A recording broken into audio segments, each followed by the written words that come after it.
ഞാൻ അണ്ടർലൈനിട്ട് പറയുന്നു, ഹേമ കമ്മീഷനിൽ പരാതി കൊടുത്ത കൂതറകളോട് പറയണം. വാതിലിൽ മുട്ടെന്ന് പറഞ്ഞാൽ അപ്പോൾ കഥ തുറന്നിട്ട് കേൾക്കണ്ടേ, കഴിവടവൻ എന്തിനാ വന്ന് വാതിൽ മുട്ടണമെന്ന് കേൾക്കണ്ടേ. അമ്മയും റെഡി മകളും റെഡി എന്നൊക്കെ പറഞ്ഞ് പോയിട്ട് പിന്നെ കാസ്റ്റിംഗ് കൗച്ച് തേങ്ങ മാങ്ങാന്ന് പറഞ്ഞ് പരാതി കൊടുക്കുന്നവരോടും എനിക്ക് പുച്ഛമാണ്. കണ്ടു പഠിക്കേണ്ട ആരെന്നറിയോ, ഇവിടെ ഇപ്പോ WCCയുടെ നേതാവായിട്ട് നടക്കുന്ന പാർവതി തിരുവോത്ത് ഒരു ചാനലിൽ കിടന്ന ഒരു പെണ്ണ്, ഒരു അവതാരക കിടന്ന് ചാടർന്ന്. അവള് ഭർത്താവുള്ള അല്ല ഭാര്യയും കുട്ടികളുമുള്ള ഒരു അവതാരകന്റെ കൂടെ ഓരോ ചാനലിൽ അവൻ സ്ഥലം മാറി പോകുമ്പോഴും അവന്റെ കൂടെ ഒന്നെടുത്ത ഒന്ന് ഫ്രീ എന്ന് പറഞ്ഞ് പോയവളാണ് ഹേമ കമ്മീഷനിലെ സ്ത്രീ പീഡന സംസാരിക്കുന്നത്. മനസ്സിലായോ? ആരെ വിഷപ്പെടുത്തും? ഇത് ഭീകരവാദികളാണ് സിനിമ നടത്തുന്നത്. AK-47 വെച്ചിട്ടാണോ സിനിമ എടുക്കുന്നത്? കൂടിപ്പോകും ഇതൊക്കെ പറഞ്ഞു കേട്ടാൽ. ഹേമ കമ്മീഷനിൽ കൊടുത്തിരിക്കുന്ന പരാതി എന്നെ ഉമ്മ വെച്ച എന്റെ ചാരിത്രം നഷ്ടപ്പെട്ടു. മലയാള സിനിമാ മേഖലയെ അടിമുടി കുലുക്കിയ ഒരു വിഷയമാണ് Hema committee report. Hema committee റിപ്പോർട്ടിലെ ചില വിശദ വിവരങ്ങൾ പുറത്തു വന്നതോടുകൂടി മലയാള സിനിമയുടെ പ്രതിച്ഛായ തന്നെ തകരുന്ന തരത്തിലേക്ക് മാറിയിരിക്കുകയാണ്. ഈ വിഷയവുമായി ബന്ധപ്പെട്ട പ്രശസ്ത സംവിധായകൻ ശാന്തിവിള ദിനേശൻ M5 ന്യൂസുമായി സംസാരിച്ചു. ഇല്ല, അതിനെപ്പറ്റി ഒന്നും പറയാനില്ല. കാരണം ഈ ചാനലുകളിലെ അവതാരകളായ ലൈസൻസ് ഇല്ലാത്ത നാക്കുള്ള വാർത്ത വായിക്കുന്നവർ കൊണോണ പറയണല്ലോ, ഒന്നും സംഭവിക്കില്ല. നമ്മൾ വെറുതെ നമ്മളെ സമയം കളയും. ഇന്ന് രാത്രി 8 മണിക്ക് കൈരളിയിലെ ചർച്ചയ്ക്ക് ചെല്ലാമെന്ന് വെച്ചാൽ അവരോട് ഞാൻ ഇത് തന്നെ പറഞ്ഞു, അയ്യോ ശരത്തെ ഒരു കാര്യമില്ല, അങ്ങനെ ഒരു വിഷയത്തിൽ ഞാൻ വരില്ല. കാരണം ഇത് ഒന്നും നടപ്പാക്കുന്ന കാര്യങ്ങളല്ല. പറഞ്ഞാൽ ഇന്നലെ വരെ മലയാള സിനിമ എന്തായിരുന്നോ അത് തന്നെയായിരിക്കും നാളെ. അല്ല, അതില് മലയാള സിനിമയിൽ നടക്കാൻ പാടില്ലാത്ത ഒരുപാട് നമ്മൾ ചിന്തിക്കാത്ത കാര്യങ്ങൾ നടക്കുന്നു എന്ന് പറയുന്നതായിരിക്കും. സ്ത്രീകളാണ് പറഞ്ഞുകൊണ്ടിരിക്കുന്നത് അവിടുത്തെ. അതിന് ഏത് സ്ത്രീകൾ? അതാണ് പ്രശ്നം. ആദ്യം അവരുടെ സ്വഭാവ മഹിമ ആദ്യം പുറത്തു വിടട്ടെ, എന്നിട്ട് പറയാൻ ബാക്കി. നാളെ പേരുന്ന് അങ്ങനെ ഒറ്റയ്ക്ക് താമസിക്കാൻ സമ്മതിക്കുന്നില്ല, അല്ലെങ്കിൽ വാതിലിൽ മുട്ടെന്ന് പറഞ്ഞാൽ അപ്പോൾ കഥ തുറന്നിട്ട് കേൾക്കണ്ടേ, കഴിവടവൻ എന്തിനാ വന്ന് വാതിൽ മുട്ടണമെന്ന് കേൾക്കണ്ടേ. പക്ഷേ എടാ, ഞാൻ നന്നായിട്ട് അഭിനയിക്കാം. നീ പറയുന്നത് പോലെ ക്യാമറ മുന്നിൽ നീ വിചാരിക്കുന്നതിനേക്കാളും ഡയമെൻഷനിൽ ഞാൻ അഭിനയിക്കാം. പക്ഷേ ശരീരം തൊട്ടുള്ള കളി വേണ്ട എന്ന് പറയാൻ ആർജവം ഇല്ലാത്തടത്തോളം കാലം അങ്ങനെയുള്ള സ്ത്രീകളെ ചൂഷണം ചെയ്തുകൊണ്ടേയിരിക്കും. കരയും വേണം, ചുണ്ട് നന്നാവുകയും വേണമെന്ന് വാശി പിടിക്കരുത്. എനിക്ക് അവസരവും വേണം.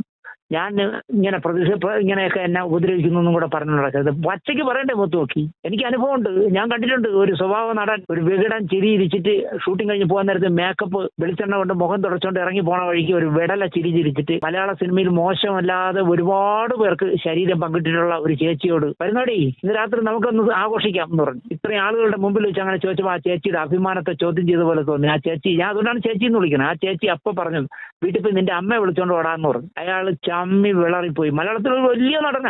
അങ്ങനെ പറയാനുള്ള ആർജവം ഇല്ലാത്തിടത്തോളം കാലം ഈ പെണ്ണുങ്ങൾ ഇനിയും ദുരിതം അനുഭവിച്ചുകൊണ്ടേയിരിക്കും. അതുപോലെ തന്നെ കണ്ണാടി നോക്കി ഞാൻ സിനിമയ്ക്ക് വരാൻ പറ്റിയ ആളാണോ എന്ന് നോക്കാതെ എല്ലാം മഞ്ജുവാരിയാക്കാൻ വേണ്ടി അമ്മമാർ കൊണ്ടിറങ്ങുമ്പോൾ അമ്മയും റെഡി മകളും റെഡി എന്നൊക്കെ പറഞ്ഞ് പോയിട്ട് പിന്നെ കാസ്റ്റിംഗ് കൗച്ച് തേങ്ങ മാങ്ങാന്ന് പറഞ്ഞ് പരാതി കൊടുക്കുന്നവരോടും എനിക്ക് പുച്ഛമാണ്. അതൊക്കെയാണ് ഇപ്പൊ മലയാള സിനിമയിൽ നടക്കുന്നത്. അങ്ങനെ അല്ല ചെയ്യേണ്ട. ആണിനെ പോലെ തന്നെ പെണ്ണും പെണ്ണായി നിൽക്കണം. അവൾ പറയണം, എടാ നീ പ്രതിഫലം തന്നില്ലേ കുഴപ്പമില്ല, പക്ഷെ ദേഹത്തോട്ട് കളിക്കരുത്, എന്റെ ചാരിത്രത്തോട്ട് കളിക്കില്ലെന്ന് പറയാനുള്ള ആർജവം ഉണ്ടാക്കണം പെണ്ണാദ്യം. നിനക്ക് ശരീരം തന്നുള്ള പുല്ല് എനിക്ക് വേണ്ട എന്ന് പറയാനുള്ള ആർജവം ഉണ്ടാവണമെന്നാണ് ഞാൻ പറഞ്ഞത്. ഒരുത്തന്റെ കൂടെ 2 വർഷം ജീവിക്കുക അവന്റെ ഫ്ളാറ്റിൽ, അവളെ വീട്ടിലല്ല അവന്റെ ഫ്ളാറ്റിൽ 2 വർഷം ജീവിച്ച് അവന്റെ പടത്തിലൊക്കെ അഭിനയിച്ച് അവന്റെ ഇന്ന് സാരിയും ഡ്രസ്സും ഒക്കെ വാങ്ങിച്ചിട്ട് അവന്റെ ഇന്ന് നല്ല ഭക്ഷണമൊക്കെ കഴിച്ച് ഭാര്യയെ ഉള്ളവനാണെങ്കിൽ പോലും അവന്റെ കൂടെ ഭാര്യയെ പോലെ ജീവിച്ച് 2 വർഷം കഴിഞ്ഞ് അവൻ അടുത്ത പടം എടുക്കുമ്പോൾ ഇവളെ വിളിച്ചില്ലെങ്കിൽ ഇവള് കൊണ്ടുവന്ന് കൊടുക്കുന്ന കേസിനെയാണ് ഇപ്പൊ ഏറ്റവും കൂടുതൽ പീഡനം എന്ന് കേരളത്തിൽ പറയണേ. അങ്ങനെയാണോ പീഡനത്തിന്റെ കേസ് കൊടുക്കുന്നത്? എനിക്ക് ആ വേഷം തരാത്തുണ്ട്, എന്നെ പറ്റിച്ച് എന്ന് പറഞ്ഞ് 2 വർഷം കഴിഞ്ഞിട്ടാണ് പീഡനം എന്ന്. എങ്ങനെ അതിനെ പീഡനമാവണേ? എങ്ങനെ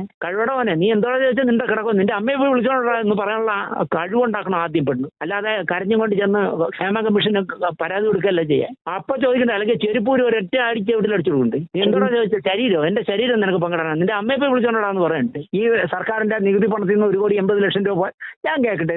ഞാൻ അവസാനമായി അസോസിയേറ്റ് ഡയറക്ടറായിട്ട് വർക്ക് ചെയ്തത് ശാരദാമ്മ അഭിനയിച്ച കുമാരൻ തമ്പി സംവിധാനം ചെയ്ത അമ്മയ്ക്കൊരു താരാട്ടായിരുന്നു. അതിനുശേഷമാണ് ശാരദാമ്മ ഈ കമ്മീഷനിൽ വന്നത്. അല്ലെങ്കിൽ ഞാൻ അവരോട് ചോദിച്ചനെ, ശാരദാമ്മ നിങ്ങൾ 40 വർഷം സിനിമയിൽ നിന്ന് നിങ്ങൾക്ക് മൂത്രം ഒഴിക്കാനുള്ള സംവിധാനം ഇല്ലായിരുന്നോ, നിങ്ങൾക്ക് ഡ്രസ്സ് മാറാനുള്ള സംവിധാനം ഇല്ലായിരുന്നോ എന്ന് ഞാൻ ചോദിച്ചനെ. ഇങ്ങനെയൊക്കെ ശാരദാമ്മയെങ്കിലും ആ കമ്മീഷനിൽ ഇങ്ങനെ മൊഴി കൊടുക്കാൻ വരുമ്പോൾ ചോദിക്കണം, മോളെ ഞാനും സിനിമയിൽ നിന്നതാണ് മോളെ, ഞാനും ഒരുപാട് ഔട്ട്ഡോറിൽ പോയി മൂത്രം ഒഴിച്ചിട്ടുണ്ട്, നീ എന്താ ഇങ്ങനെ ചെറ്റത്തരം പറയണെന്ന് കേൾക്കണ്ടേ? മലയാള സിനിമ ഇങ്ങനെ ആക്ഷേപിക്കാം? അതോ ഇന്ത്യൻ സിനിമയിൽ മലയാള സിനിമയിൽ മാത്രമേ ഉള്ളൂ മൂത്രമൊഴിക്കാൻ സംവിധാനം ഇല്ലാത്ത? ഭയങ്കര നാണക്കേടല്ലേ ഇതൊക്കെ?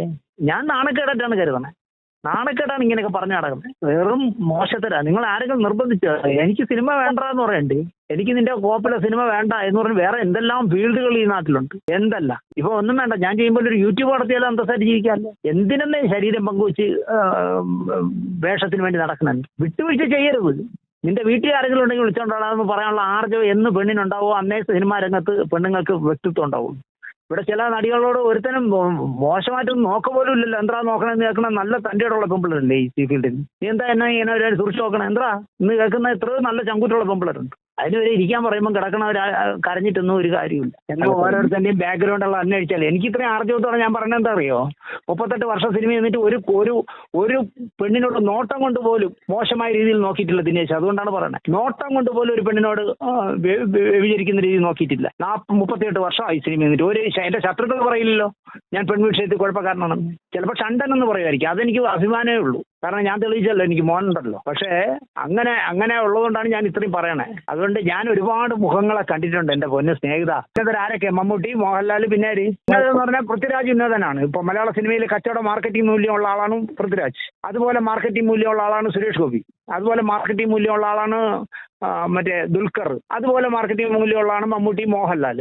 ഇതിൽ ഏത് ഉന്നതനാ പെണ്ണുപിടിയൻ പറ? ഞാൻ അങ്ങനെ വൃത്തികെട്ട ഒരു മൊഴിയും കൊടുത്തിട്ടില്ല. അതുകൊണ്ടാണ് ഞാൻ പറഞ്ഞത് എന്തൊക്കെയാണ്, അല്ലെങ്കിൽ ആ റിപ്പോർട്ടിൽ എന്തൊക്കെ ഉണ്ടെന്ന് എനിക്ക് വായിക്കണം. ഞാൻ വായിച്ച ശേഷമേ ആ മൊഴി പുറത്തുവിടാവൂന്ന് രഞ്ജിനി പറയുന്നത് എന്തുകൊണ്ടാ? അത് നിങ്ങൾ അന്വേഷിക്കുക. ഒരു ചാനലിൽ കിടന്ന് ഒരു പെണ്ണ്, ഒരു അവതാരക കിടന്ന് ചാടർന്ന്, അവള് ഭർത്താവുള്ള അല്ല ഭാര്യയും കുട്ടികളുമുള്ള ഒരു അവതാരകന്റെ കൂടെ ഓരോ ചാനലിൽ അവൻ സ്ഥലം മാറി പോകുമ്പോഴും അവന്റെ കൂടെ ഒന്നെടുത്ത ഒന്ന് ഫ്രീ എന്ന് പറഞ്ഞ് പോയവളാണ് ഹേമ കമ്മീഷനിലെ സ്ത്രീ പീഡനത്തെ സംസാരിക്കുന്നത്. മനസ്സിലായ? ഓരോ ചാനലിൽ ആ അവതാരകൻ പോകുമ്പോഴും ഞാൻ പറഞ്ഞെങ്കിൽ അവളെ കൂടെ കൊണ്ടുവരണം കീപ്പായിട്ട്. അവളാണ് കേരളത്തിലെ സ്ത്രീകൾക്ക് വേണ്ടി ഇന്ന് ഏറ്റവും കൂടുതൽ വാചകം അടിക്കുന്നത്. ഒരു ചാനലിൽ ഇപ്പോൾ റേറ്റിംഗിലൊക്കെ വളരെ മോളി വന്ന ഒരു ചാനലിൽ അവതാരകയായിട്ടിരുന്ന് ഭയങ്കര വാചകം അടിക്കുന്നു. സ്ത്രീകളുടെ സ്വാതന്ത്ര്യത്തെക്കുറിച്ച്, സ്ത്രീകളുടെ ചങ്കുറ്റത്തെക്കുറിച്ച്, സ്ത്രീകളുടെ എന്താ പറയുക മാനത്തെക്കുറിച്ചൊക്കെ സംസാരിക്കുന്നത്. മാനം പറയാൻ ഇവർക്ക് എന്താ യോഗ്യത? ഓരോ ചാനലിൽ പോകുമ്പോഴും അവന്റെ കൂടെ പോയിട്ട് അവന്റെ കീപ്പായിട്ട് പോയിട്ട് ഇപ്പോൾ രണ്ട് ചാനലിലായി. പക്ഷേ ഇങ്ങനെ നടന്ന് അവന്റെ ഭാര്യയും കുട്ടിയും പെരുവഴിയിലാക്കിയവളാണ് ഇവിടുത്തെ സ്ത്രീകളുടെ ഉന്നമനത്തിന് വേണ്ടി സംസാരിക്കുന്നത്. മനസ്സിലായോ? ഇതൊക്കെ വെറും നാടകങ്ങളല്ലേ എന്നേ. നാളെ വേറൊരു ഇഷ്യൂ വന്നാൽ, നാളെ ഇവിടെ എന്തെങ്കിലും ഒരു രാഷ്ട്രീയ കാലുമാറ്റോ കൂറുമാറ്റോ എന്തെങ്കിലും ഒരു സാധനം വന്നാൽ നിങ്ങൾ ഈ ഹേമ കമ്മീഷൻ അവിടെ ഇടും. എന്നിട്ട് പിറ്റേ ദിവസം വരെ അതിൽ പോകും. നിങ്ങൾ ഒരു ദിവസത്തേക്ക് വൈകുന്നേരം അന്തിച്ചർച്ചയ്ക്ക് വേണ്ടി ഓരോന്ന് അന്വേഷിക്കുന്നതല്ലേ? ഇതിൽ എന്തെങ്കിലും ആത്മാർത്ഥമുള്ളവരാണ്. 2023 ഈ സിനിമയിൽ ഇതൊക്കെ വന്നത്, ഇങ്ങനത്തെ കുഴപ്പങ്ങൾ. അതോ 2000-ലോ അതോ 1950-ലോ അതോ 60-ലോ? ഏത് വർഷം വന്നേ? അന്ന് നായികമാരെല്ലാം ഊമകളായിരുന്നു. ഷീലാമ്മയൊക്കെ ഊമയായിരുന്നു. ജയഭാരതിയോട് ഈ ചോദ്യം ചോദിക്കുമോ? വിവരം അറിയും. സീമയോട് ചോദിക്കുമോ? വിവരം അറിയും. അതാണ് പ്രശ്നം. പെണ്ണായിട്ട് നിൽക്കാൻ പഠിക്കണം. അവരെ പോലെയൊക്കെ പെണ്ണായിട്ട് നിൽക്കാൻ പഠിക്കണം. അവർക്ക് താല്പര്യം ഉണ്ടെങ്കിൽ അവരെ കാര്യങ്ങൾ അവർ എന്തെങ്കിലും വിട്ടുവീഴ്ച ചെയ്യണമെങ്കിൽ അവർക്ക് ഇഷ്ടം വരണം, എങ്കിലേ ചെയ്യുള്ളായിരുന്നു. അങ്ങനെയാണ് ജീവിക്കാൻ പെണ്ണായാൽ. അല്ലാതെ എല്ലാം ചെന്ന് അവസരം തന്നാൽ അത് എന്തിനും തയ്യാറെന്ന് പറഞ്ഞ് പോണ അമ്മയും മക്കളെയും പോലെ ആയാൽ ഇങ്ങനെയൊക്കെ വഴിതെറ്റ് പോവരുത്. നിന്റെ വീട്ടിൽ ചെന്ന് ആരെങ്കിലും വിളിച്ചോണ്ടാ പട്ടി എന്ന് പറയണം. അതില്ലാത്തടത്തോളം കാലം ഇങ്ങനെ കരഞ്ഞോണ്ട് നടന്നിട്ടൊന്നും ഒരു കാര്യമില്ല. ഇരുട്ടിൽ തപ്പുന്ന പോലെ, പൂച്ച ഇരുട്ടിൽ തപ്പും പോലെ, കരിമ്പൂച്ച ഇരുട്ടിൽ തപ്പും പോലെ മലയാള സിനിമയിൽ മുഴുവൻ വ്യഭിചാരമാണ്. മലയാള സിനിമയിൽ മുഴുവൻ കാസ്റ്റിംഗ് കൗച്ചാണ്. മലയാളത്തിലെ വമ്പന്മാരായ നടന്മാർക്ക് കിടന്നു കൊടുത്തില്ലെങ്കിൽ വേഷം കിട്ടൂല. ഇങ്ങനെയൊക്കെ പറഞ്ഞ് നടക്കാം, ഒരു ഭംഗിക്ക് നടക്കാന്നുള്ളതല്ലാതെ ഒന്നും ഞാൻ അംഗീകരിക്കുന്ന ആളല്ല. ഞാൻ എൻ്റെ വ്യക്തിത്വം സൂക്ഷിച്ച് ജീവിക്കൂ എന്ന് ഉറപ്പുള്ളൊരു സ്ത്രീയെ ഒരുത്തനും ദേഹത്തോടില്ല. വിവരം അറിയും. ഒന്ന് നോക്കിയാൽ മതിയല്ലോ, എന്താണെന്ന് കേൾക്കൂലേ? ഇതെല്ലാം ഉള്ളത് സിനിമയിൽ മാത്രമാണോ നിങ്ങൾ കാണുന്നത്? നാടകത്തിലില്ലേ? രാഷ്ട്രീയത്തിലില്ലേ? സാഹിത്യത്തിലില്ലേ? ഉദ്യോഗസ്ഥ തലങ്ങളിലില്ലേ? നിങ്ങൾ കന്യാകുമാരിയിലെ KTDCയിലെ ടൂറിസ്റ്റ് ബംഗ്ലാവിൽ ഒന്ന് ചുമ്മാ പോയി റെയ്ഡ് നടത്താൻ ആരെങ്കിലും കയ്യിലുണ്ടെങ്കിൽ പോയി അന്വേഷിച്ച് നോക്കി. ശനിയും ഞായറും അവിടെയൊക്കെ ബുക്ക് ചെയ്യുന്ന ആരൊക്കെ പറഞ്ഞാൽ കൂടി പോകും. അതുകൊണ്ട് ഞാൻ പറയില്ല. ഒരുപാടുണ്ട് പറയാൻ. എനിക്ക് ഒരുപാട് അറിയാവുന്ന കാര്യങ്ങളുണ്ട്. നിങ്ങൾ വിചാരിക്കുന്ന സിനിമാക്കാർ മാത്രം വെറും തറ.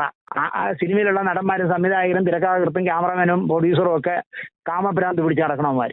മറ്റേ മറുവശത്തുള്ളവരെല്ലാം സത്യഭാമകൾ മാത്രം. നിങ്ങൾ അഭിനയിക്കാൻ വന്നാൽ നിങ്ങളോട് ശരീരം എൻ്റെ കൂടെ ഇന്ന് രാത്രി പങ്കിടണമെന്ന് പറഞ്ഞാൽ പോടാ പട്ടി നിന്റെ അമ്മയെ വിളിച്ചോണ്ട് വാ എന്ന് പറയാനുള്ള ആർജവം കാണിക്കണമെന്ന് ഞാൻ പറഞ്ഞത് നിങ്ങൾക്ക് മനസ്സിലായില്ല എൻ്റെ അർത്ഥം. ആര് ഭീഷണിപ്പെടുത്തും? ഇന്ന് ഭീകരവാദികളാണ് സിനിമ നടത്തുന്നത്. AK-47 വെച്ചിട്ടാണോ സിനിമ എടുക്കുന്നത്? എന്ത് ഭീഷണിപ്പെടുത്തുന്നു? രാത്രി വാതിൽ മുട്ടിയാൽ തുറക്കരുത്. താഴെ കൗണ്ടർ വിളിച്ച് പറഞ്ഞാൽ യാതൊരു ആഭാസം വന്ന് റൂമിൽ കിടന്ന് തട്ടണം, അത് ആരാന്ന് നോക്കൂ, അല്ലെങ്കിൽ ഞാൻ നാളെ രാവിലെ നിങ്ങളുടെ പേര് കംപ്ലൈന്റ് ചെയ്യുമെന്ന് ഹോട്ടലിന്റെ റിസപ്ഷനിസ്റ്റിനെ വിളിച്ച് പറയണ്ടേ? എന്റെ വാതിലിൽ എനിക്ക് ഉറങ്ങാൻ പറ്റുന്നില്ല. രാത്രി കാലങ്ങൾ എന്റെ റൂമിൽ വന്ന് വാതിൽ മുട്ടുന്നു. നിങ്ങളിപ്പോൾ അത് ആരാണെന്ന് അന്വേഷിച്ച് നടപടി എടുത്തില്ല എങ്കിൽ ഞാൻ നാളെ രാവിലെ റിസപ്ഷനിസ്റ്റായി നിങ്ങളുടെ ഹോട്ടൽ മുതലാളിയുടെയും പേരിൽ ഞാൻ കേസ് കൊടുക്കുമെന്ന് പറയാനുള്ള ആർജവം കാണിക്കാത്ത പെണ്ണ് എവിടെ പോയാലും ഇതുപോലെ പരാതി പറഞ്ഞുകൊണ്ട് നടക്കാമെന്നുള്ളതല്ലാതെ ഒരു ചുക്ക് സംഭവിക്കും. കമ്മീഷനിൽ പോയിട്ട് കാര്യമുണ്ടോ? നിങ്ങൾ ചെയ്യേണ്ട ആദ്യം എന്ന് പറയാമോ? നിങ്ങൾ ഈ സിനിമയിൽ അഭിനയിക്കാൻ പോയപ്പോൾ നിങ്ങൾക്ക് സീൻ പറഞ്ഞു തന്നിട്ടില്ലായിരുന്നോ? നിങ്ങളുടെ റോൾ എന്താണെന്ന് പറഞ്ഞു തന്നിട്ടില്ലേ? നിങ്ങൾ അതിൽ ഗർഭിണിയാവുന്ന സീൻ ഉണ്ടാവുന്നു. ഞാൻ ഒരു പടത്തിൽ വർക്ക് ചെയ്തു. ആ പടത്തിലെ നായകൻ ഒരു കോമഡിയൻ ആയിരുന്നു. നായിക മോഹൻലാലിന്റെ കൂടെയൊക്കെ അഭിനയിച്ച പെണ്ണായിരുന്നു. ആ ഒരു പാട്ട് സീനിൽ അവളുടെ കഴുത്തിൽ താലി എന്നൊരു ഷോട്ട് ഉണ്ടായിരുന്നു. അവൾ പറഞ്ഞു, ഈ കോമഡിയായ നടൻ എന്നെ താലി കെട്ടാൻ ഞാൻ അനുവദിക്കില്ല എന്ന്. സംവിധായകൻ കുറെ കാലം സിനിമ എടുക്കാതിരുന്നിട്ട് സിനിമ എടുത്ത ആളായിരുന്നു. അദ്ദേഹം ആകെ വിഷമിച്ചു. എന്താ പറഞ്ഞു, ദിനേശ് ഇപ്പം മലയാള സിനിമ ഇങ്ങനെയൊക്കെയാണോ? ഞാനാണ് അസോസിയേറ്റ് ആയിരുന്നു. ഞങ്ങൾക്ക് എന്ത് അല്ല, അവള് താലി കെട്ടാൻ പറ്റില്ല എന്ന് പറഞ്ഞു. ഈ നടൻ താലി കെട്ടാൻ പറ്റില്ല, എന്റെ ഇമേജ് പൊളിയെന്നാണ് പറഞ്ഞത്. ഞാൻ അങ്ങോട്ട് എന്നിട്ട് പറഞ്ഞു, ഞാനാണ് ഈ പടത്തിന്റെ സംവിധായകനെങ്കിൽ ഞാൻ നിങ്ങൾ പറഞ്ഞ പ്രതിഫലം തന്നിട്ടുണ്ടെങ്കിൽ നിന്റെ താലികെട്ട് മാത്രമല്ല നിന്റെ ഫസ്റ്റ് നൈറ്റ് നിന്റെ പ്രസവം ഷൂട്ട് ചെയ്യും. അപ്പൊ അവളുടെ കൂടെ അവളുടെ അമ്മയുടെ ലീപ്പ് കൂടെ വരുമായിരുന്നു. അവൻ എന്താ പറഞ്ഞു, തിരുവനന്തപുരത്ത് ചെങ്കച്ചൂള അറിയാമോന്നുണ്ട്. ഞാൻ പിന്നെ അറിയാം, അതിന്റെ അപ്പുറത്ത് ലിഡോ എന്നുള്ള ഹോട്ടലിലാണ് ഞാൻ സിനിമ ആദ്യമായിട്ട് വർക്ക് ചെയ്ത് തുടങ്ങി. എന്തേ ആ ഏരിയയിൽ വന്നാൽ നിന്നെ ഞാൻ കാണിച്ചു തരാം. ഞാൻ ഇവിടെ ഇട്ട് ഞാൻ ചവിട്ടി കൂട്ടും നിന്നെ പോടാ ഇന്ത്യയിലേക്ക് എന്ന് പറഞ്ഞു. അവസാനം ആ സിനിമയിൽ ആ നടന്റെ കൈക്ക് പകരം നായികയുടെ അമ്മയുടെ കൈ വെച്ച് ഗതികേട് കൊണ്ട് ആ സംവിധായകൻ താലി ഷൂട്ട് ചെയ്തു. അതിനുശേഷം എന്ത് സംഭവിച്ചു എന്നുള്ളത് ഞാൻ പറയുന്നില്ല, അത് പറയാൻ കൊള്ളില്ല പരസ്യമായിട്ട്. ഇതൊക്കെ ഈ നമുക്ക് ഇങ്ങനെയൊക്കെ പറഞ്ഞുകൊണ്ടിരിക്കുകയാണ് കേട്ടോ. മറ്റേ ദേഹം മുഴുവൻ പൊതിഞ്ഞ് വെറുതെ അഭിനയിക്കുള്ളൂ.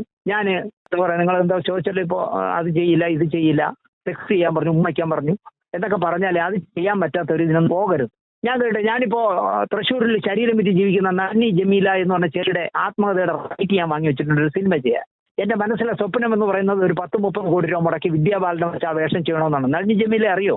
നളിനി ജമീലയുടെ ആത്മകഥ ഞാൻ വാങ്ങി വെച്ചിട്ടുണ്ട്. ഞാൻ നളിനി ജമീലയുടെ ആത്മകഥ ഷൂട്ട് ചെയ്യുമ്പോൾ തൃശ്ശൂർ റൗണ്ടിൽ നിന്ന് ആണുങ്ങളെ സന്ധ്യയ്ക്ക് വിളിച്ച് ഹോട്ടലിൽ കൊണ്ട് കിടപ്പറ പങ്കിടുന്ന സീൻ എടുക്കാൻ പറ്റില്ല എന്ന് ആ അഭിനയിക്കാൻ പറഞ്ഞവൾ പറഞ്ഞാൽ ഞാൻ അവളെ കട്ട് ചെയ്ത് വിടൂല. അപ്പൊ തന്നെ എന്റെ പടത്തിൽ എന്റെ സിനിമയുടെ ക്യാരക്ടർ ആവശ്യപ്പെടുന്നത് നിങ്ങൾ ഇയാളെ ഒന്ന് ഉമ്മ വയ്ക്കണം, ഞാൻ നാടൻ പക്ഷി പറയാ ചുംബിക്കണം എന്ന് പറഞ്ഞാൽ പറ്റില്ല എങ്കിൽ നീ വീട്ടിൽ ഇരുന്ന് ഞാൻ പറയും. എന്റെ പടത്തിൽ ആ ക്യാരക്ടർ അത് ചെയ്യണം, അത് ചെയ്യാൻ പറ്റില്ലെങ്കിൽ നീ ഇവിടെ നിൽക്കേണ്ടെന്ന് ഞാൻ പറയാം. അതിനെന്താ, അതിന് കേസെടുക്കുമോ, തൂക്കിക്കൊല്ലാൻ വിധിക്കുമോ? നിങ്ങൾ എന്താ പറയണേ? എന്റെ സുഹൃത്ത് ഈ അടുത്ത കാലത്ത് ഒരു സിനിമ എടുത്തു, കടപ്പുറം ബേസ് ചെയ്ത ഒരു സിനിമയാണ് എടുത്ത്. അവൻ അതിൽ മോഹൻലാലിന്റെ കൂടെയൊക്കെ അഭിനയിച്ച ഒരു പെൺകുട്ടിയാണ് നായികയായിരുന്നത്. ആദ്യം ബുക്ക് ചെയ്തപ്പോൾ തന്നെ അവൻ പറഞ്ഞു, കടപ്പുറത്തെ വേഷവിധാനങ്ങളാണ്, നിങ്ങൾ കള്ളി ലുങ്കിയും അതുപോലെ ലുങ്കിയിൽ അതേ കളറിലുള്ള ജാക്കറ്റ് ഇടേണ്ടി വരും, എല്ലാ സീനിലും പൊക്കിൾ പ്രദർശിപ്പിക്കേണ്ടി വരും. അതും തന്നിട്ട് എന്റെ അതിൽ കടപ്പുറത്ത് നടക്കുന്നവർ നാഭി കാണിക്കുന്നതാണ്, പൊക്കിൾ കാണിക്കുമെങ്കിൽ മാത്രം അഭിനയിച്ചാൽ ചലമ്പാണ്ട് എഗ്രിമെന്റ് ഒപ്പിട്ട് കൊടുത്തു. എന്നിട്ട് അത് പൊക്കിൾ ആവശ്യമില്ലാത്തടത്തും ഒക്കെ അത് കാണിച്ച് തന്നെ അഭിനയിച്ചു. ലോകം ഇടിഞ്ഞു വിടുന്നൊന്നുമില്ല, ആ കുട്ടിയുടെ ഒരു ഭാവിയും നഷ്ടപ്പെട്ടുമില്ല. ഞാൻ പൊതിഞ്ഞു മൂടി എങ്കിൽ പറഞ്ഞിട്ട് അറബി പടങ്ങളിൽ അഭിനയിച്ചാൽ പോരെ. എന്തിനാ മലയാളത്തിൽ അഭിനയിക്കാൻ പോണേ? പറഞ്ഞിട്ട് അഭിനയിച്ചാൽ പോരെ. ഭയങ്കര പണമായിരിക്കും അകത്ത്, മുഖം മറയ്ക്കുന്ന രീതിയിൽ പറഞ്ഞിട്ടിട്ട് അത് അഭിനയിച്ചാൽ പോരെ. അതെന്നല്ല, അതിന് ഹിജാബ് എന്നാ പറഞ്ഞത് അല്ലേ? അത് ഇട്ടിട്ട് അങ്ങ് അഭിനയിച്ചാൽ മതി. മുഴുവൻ പൊതിഞ്ഞ് ഞാൻ നിൽക്കുള്ളൂ, ഞാൻ അങ്ങനെ അഭിനയിക്കുള്ളൂ എന്നൊക്കെ പറഞ്ഞാൽ നിങ്ങൾ കണ്ടു പഠിക്കേണ്ട ആരെന്നറിയോ? ഇവിടെ ഇപ്പോൾ WCCയുടെ നേതാവായിട്ട് നടക്കുന്ന പാർവതി തിരുവോത്ത് ചെയ്ത ഉള്ളൊഴുക്ക് എന്ന പടം വന്നിട്ടുണ്ട്. ആ പടം പോയി കാണുമോ? അതിൽ പാർവതി ഗർഭിണിയാണോ എന്നറിയാൻ അവൾക്കൊരു കാമുകനുണ്ട്, അവനുമായിട്ട് ഒരുപാട് ബെഡ് സീനുകളുണ്ട്. ബെഡ്റൂമിലെ സീൻ കഴിഞ്ഞ് അവൾക്കൊരു സംശയം തോന്നി അവൾ ഗർഭിണിയാണോ എന്ന്.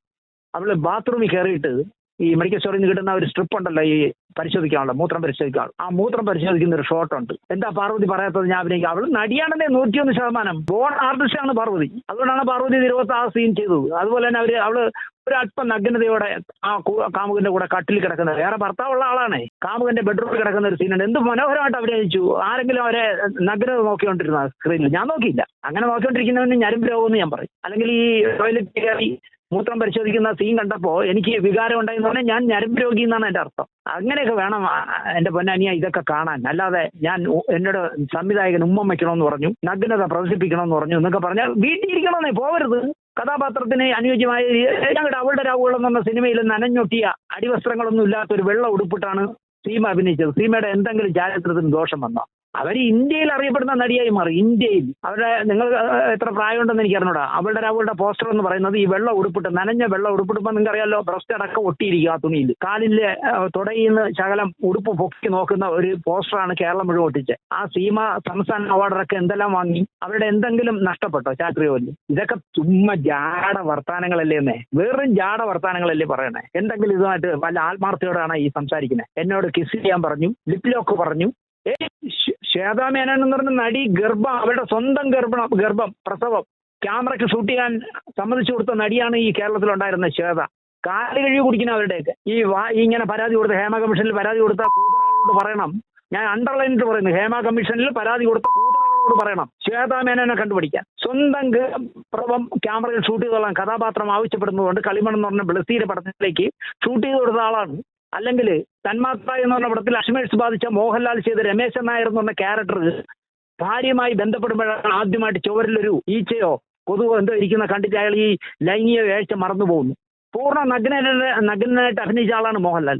കൂടിപ്പോകും ഇതൊക്കെ പറഞ്ഞ കേട്ടാൽ. ഹേമ കമ്മീഷനിൽ കൊടുത്തിരിക്കുന്ന പരാതി, എന്നെ ഉമ്മ വെച്ച എന്റെ ചാരിത്രം നഷ്ടപ്പെട്ടു, എന്റെ പൊക്കുകൾ കാണിച്ചാൽ ചാരിത്രം നഷ്ടപ്പെടും, എന്നോട് ലിപ് ലോക്ക് ചെയ്യാൻ പറഞ്ഞു. എന്ത് കുന്തം പറയണേ, എന്തെങ്കിലും ആത്മാർത്ഥയോടാണ് ഇതൊക്കെ പറയണേ. പിന്നെ നിങ്ങളെ പോലുള്ള കുറെ എണ്ണം ഇങ്ങനെ കോലം പിടിച്ചോണ്ട് ഇറങ്ങും. അയ്യോ മറ്റേ ആൾ ഇങ്ങനെ പറഞ്ഞെങ്കിൽ ഹേമ കമ്മീഷനിൽ എന്താണ് മലയാള സിനിമ ഇതോടെ തകർന്ന എന്നൊക്കെ ചോദിച്ചോണ്ട് നിങ്ങൾ നടക്കും. ഒരു ചുക്ക് സംഭവിക്കില്ല. ഇന്നലെ മലയാള സിനിമ എങ്ങനെയായിരുന്നോ അത് തന്നെയാണ് നാളെയും കേട്ടോ.